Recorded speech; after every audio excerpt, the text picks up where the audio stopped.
हर विपत्ति से पहले परमेश्वर ने क्या किया है?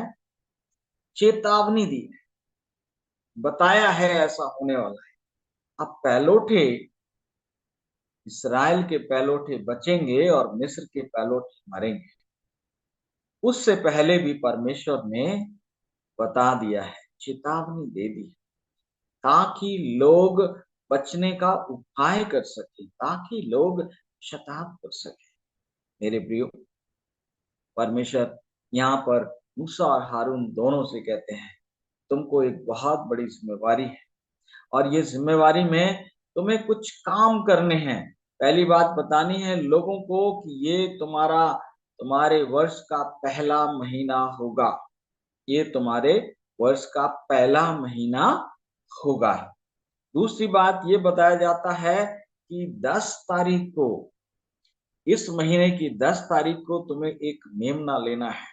मेमना बकरियों में से हो सकता है, आपकी भेड़ों में से हो सकता है, और उस मेमने को 14वें दिन तक उसको संभाल कर रखना है, उसकी देखभाल करना है, उसको परखना है कि मेमना ठीक है या नहीं है, उसमें कोई कमी तो नहीं है।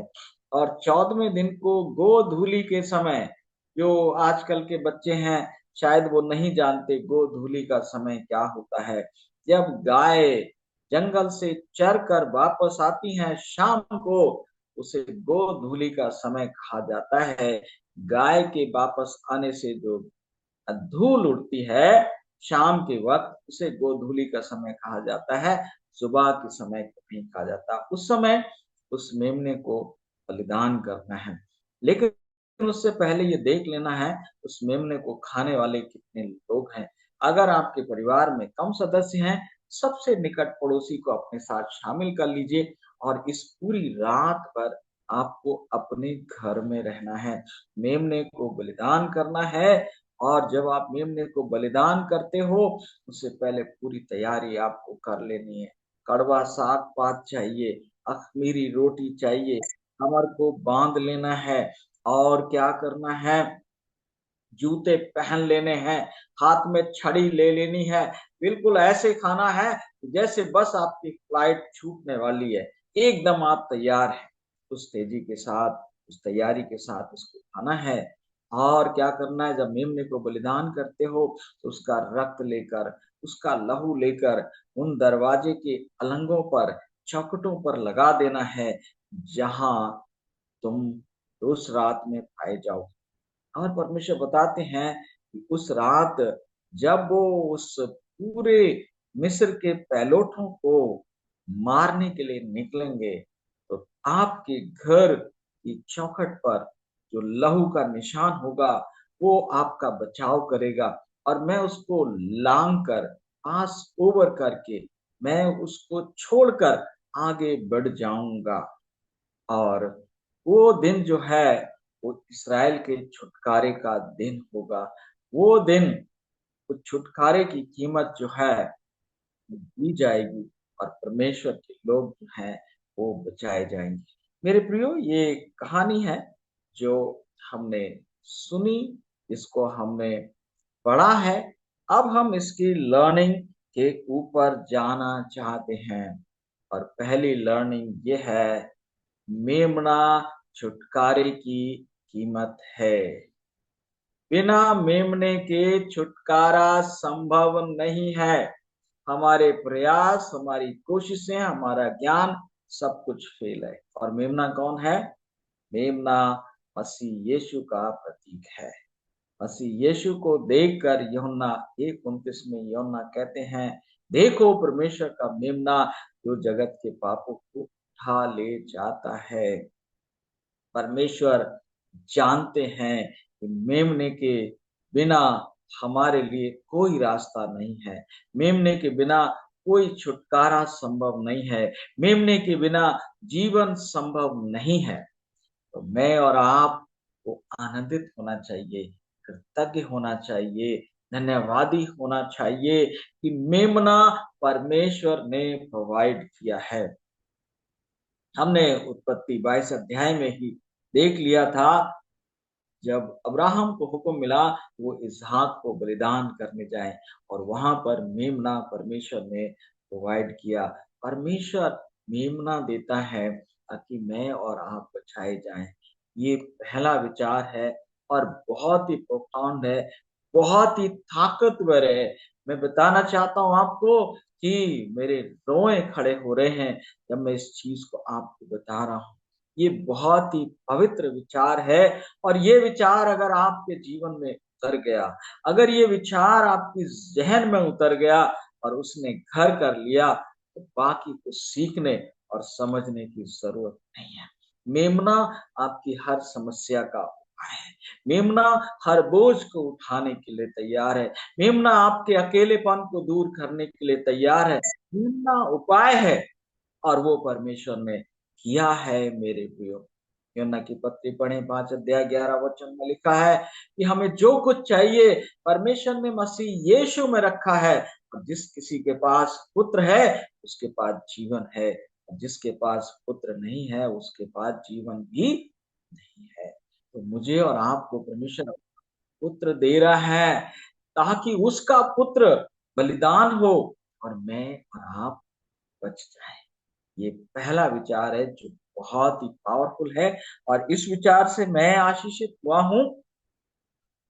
मेमना और मेमने के साथ मेमने का लहू, दोनों चीजों को याद रखिए। अगर मेमना है और लहू नहीं है तो भी संभव नहीं है, उसका लहू बहना जरूरी है। उसकी मौत इसलिए होती है ताकि मैं मौत से बच जाऊं। कितना अनोखा प्यार है प्रभु का, कितना अनोखा अनुग्रह है उसका। इस विचार से प्रभु आपको और मुझे बहुतायत से आशीष दे। दूसरी बात यह है, अगर बचना है तो सही घर में होना बहुत जरूरी है। उस घर में रहना जरूरी है। इसके अलंगों पर, चौखटों पर मेमने का लहू लगा हुआ है। छुटकारे की रात में सही घर में होना बहुत जरूरी है। घर दो ही है, एक परमेश्वर का घर है, एक संसार का घर है। परमेश्वर का घर यानी उसकी कलीसिया, उसके लोगों का झुंड, ये बहुत जरूरी है कि हम सही घर में पाए जाए। अगर हम सही घर में नहीं हैं तब परमेश्वर भी हमारी रक्षा नहीं कर सकते हैं। इसलिए सही घर में सही कलीसिया की पहचान होना बहुत जरूरी है। मैं अधिक आपको नहीं बताऊंगा, लेकिन बाइबल कहती है अंतिम दिनों में परमेश्वर के लोगों की दो पहचान होंगी। नंबर एक, वो परमेश्वर की आज्ञाओं का पालन करेंगे, और नंबर दो, वो यीशु मसीह का विश्वास रखेंगे। विश्वास और आज्ञा पालन करने वाली कलीसिया के अंदर पाया जाना बहुत जरूरी है। और वहां पर ये बताया जाता है कि हमारा उद्धार हमारे कामों से नहीं है, परमेश्वर के बलिदान से है। तो ये दूसरी बात है जो हमें बताई जा रही है कि हाँ, ये जो मेमना है वो हमारा छुटकारा है, लेकिन छुटकारे के साथ साथ हमें सही घर में होना भी बहुत जरूरी है।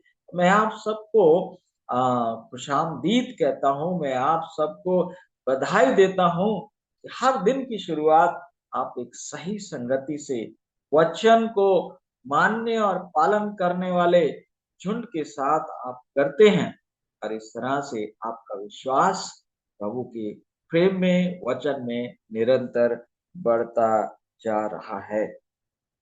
तीसरी और खास बात है वो ये है कि डिले जो है वो प्रिपरेशन है, देरी तैयारी का समय है, देरी तैयारी का समय है।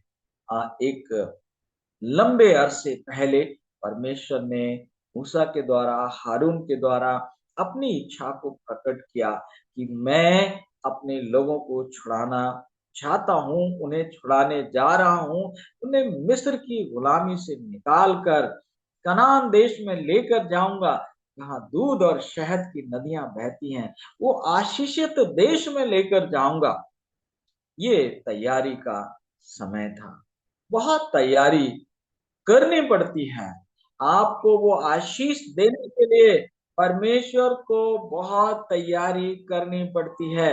जो आपकी डिजायर है, जो आपकी इच्छाएं हैं, उनको पूरा करने के लिए, आवश्यकताओं को पूरा करने के लिए, जो दैनिक आवश्यकताएं हैं उनके लिए भले ही ना हो, लेकिन जो हमारी विशेष आवश्यकताएं होती हैं, हमारे उद्धार की आवश्यकता, हमारे छुटकारे की आवश्यकता, हमारी आजादी की आवश्यकता, इन तमाम के लिए एक बड़ी तैयारी करनी पड़ती है। और इस दौरान परमेश्वर ने किस किस को तैयार किया है?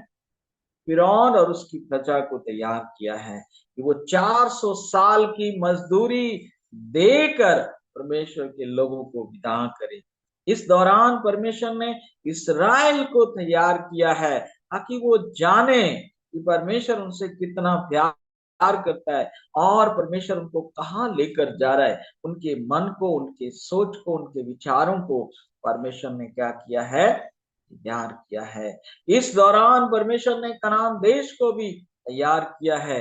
अगर आपने उत्पत्ति 15 में ध्यान दिया होगा तो वहां परमेश्वर ने बताया है, उत्पत्ति 13 अध्याय में, अब्राहम से कि 400 साल के बाद तेरे लोग आजाद होकर वहां जाएंगे, क्योंकि अमोरियों का जब गुनाह है वो अभी पूरा नहीं हुआ है। अमोरियों के लिए अनुग्रह का द्वार अभी भी खुला हुआ है और 400 साल तक उनको टाइम दिया जाएगा ताकि वो या तो तौबा कर सकें या फिर उनके बचने का कोई भी साधन ना हो। मेरे प्रियो, ये विचार बहुत ही ताकतवर है। जब आप परमेश्वर से कुछ मांगते हैं और तुरंत आपको मिल जाए तो बहुत बड़ी दुर्घटनाएं हो जाएंगी मेरे प्रियो, बहुत बड़ा नुकसान हो जाएगा।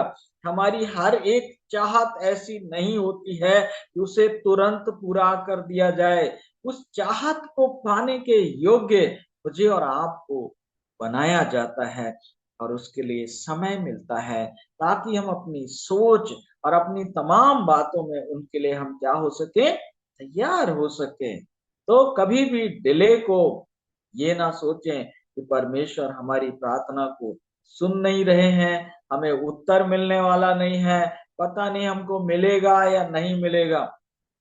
कई बार मैं देखता हूँ हमारे बीच में हम गवाही भी देते हैं, ऐसा बोल देते हैं, हमको पता नहीं था होगा या नहीं होगा। नहीं, मेरे पिता आपसे बहुत प्यार करते हैं। इससे बड़ा प्यार उसका क्या हो सकता है कि उसने आपको बचाने के लिए अपने इकलौते पुत्र को बलिदान कर दिया। और पौलुस कहते हैं रोमियो 8:32 में, जिसने अपना इकलौता पुत्र दे दिया उसके साथ वो हमें बाकी सब कुछ क्यों कर ना देगा। तो आपकी चाहतों को पूरा करने के लिए, आपकी ख्वाहिशों को पूरा करने के लिए, आपकी दुआओं का उत्तर देने के लिए परमेश्वर को तैयार करने का समय। और कई बार आपको परमेश्वर तैयार करता है, कई बार मुझे तैयार करता है। एक बच्चा है जिसकी चाहत है कि मैं एक कार खरीदूं। परमेश्वर उसको कार देना चाहता है, लेकिन अभी उसको तैयारी करनी है। कार के बारे में समझना है, सड़क के नियम समझने हैं, कार को कैसे चलाना है वो समझना है, कार जब आ जाएगी तो कैसे व्यवहार करना है इसको समझना है। ऐसे नहीं है किसी के खेत में घुसा दिया और किसी के ऊपर चढ़ा दिया। तैयारी का समय होता है, डिले का समय तैयारी का होता है। अगर आपने प्रार्थना की है और समय लग रहा है तो ये धन्यवाद करने का समय है कि प्रभु धन्यवाद हो, आप मुझे उस आशीष के लिए तैयार कर रहे हैं। प्रभु धन्यवाद हो, मुझे उस आशीष के लिए आप तैयार कर रहे हैं, मेरे लोगों को तैयार कर रहे हैं, उस जगह को तैयार कर रहे हैं, उन परिस्थितियों को तैयार, मेरे प्रियो। और एक मैं आखिरी विचार आज सुबह आपको बताना चाहता हूँ और ये विचार बहुत ही पावरफुल है। मैंने अनुभव किया है, वचन के अध्ययन से सीखा है। आप ऐसा कुछ नहीं मांग सकते जो परमेश्वर दे नहीं सकते। मतलब इसका ये है, आपकी सोच परमेश्वर के संसाधनों से बड़ी हो ही नहीं सकती। परमेश्वर ने जब आपको और मुझे बनाया तो उसने वो सॉफ्टवेयर हमको दिया है कि हम क्या मांग सकते हैं, और जो हम मांग सकते हैं मेरे प्रियो, वो परमेश्वर ने प्रबंध कर रखा है। परमेश्वर ने उसका प्रबंध कर रखा है। तो परमेश्वर से मांगने में संकोच मत करिए। अगर आप परमेश्वर से कुछ मांग नहीं पा रहे हैं या कुछ बड़ा नहीं मांग पा रहे हैं, तो उसका कारण क्या है? आपका विश्वास छोटा है। आपका विश्वास जो जो बढ़ेगा, आपकी चाहतें बड़ी होती चली जाएंगी। जो अविश्वासी या अल्प विश्वासी होते हैं, वो उनको 2 रोटी की भूख है, तो वो कहते हैं प्रभु 1 रोटी ही मिल जाए तो आपका शुक्रिया होगा। लेकिन विश्वासी व्यक्ति क्या कहता है? प्रभु मुझे 2 रोटी की भूख है और मुझे आप 10 रोटी दीजिए ताकि मैं अपने साथ 4 और लोगों का पेट भर सकूं। इसे विश्वास कर। आज के वचन से प्रभु आपको आशीषित करे। जो हमने सीखा वो ये है कि मेमना उपाय है। मेमना परमेश्वर ने किया दिया है, और मेमने के बिना कुछ भी संभव नहीं है। अगर आज मैं और आप सुरक्षित हैं, उसका कारण ये है कि यीशु मसीह मेरे और आपके लिए बलिदान हुआ है, और वो अपनी दुआओं में मुझे और आपको उठाता है। दूसरी बात हमने सीखी है कि हमको सही घर में होना बहुत जरूरी है। सही समूह में होना बहुत जरूरी है। उसके बिना छुटकारा संभव नहीं है। तीसरी और आखिरी बात हमने ये सीखी है मेरे प्रियो, कि जो डिले होती है, वो डिले मुझे और आपको तैयार करने। देरी का मतलब ये नहीं है कि परमेश्वर हमको देना नहीं चाहते।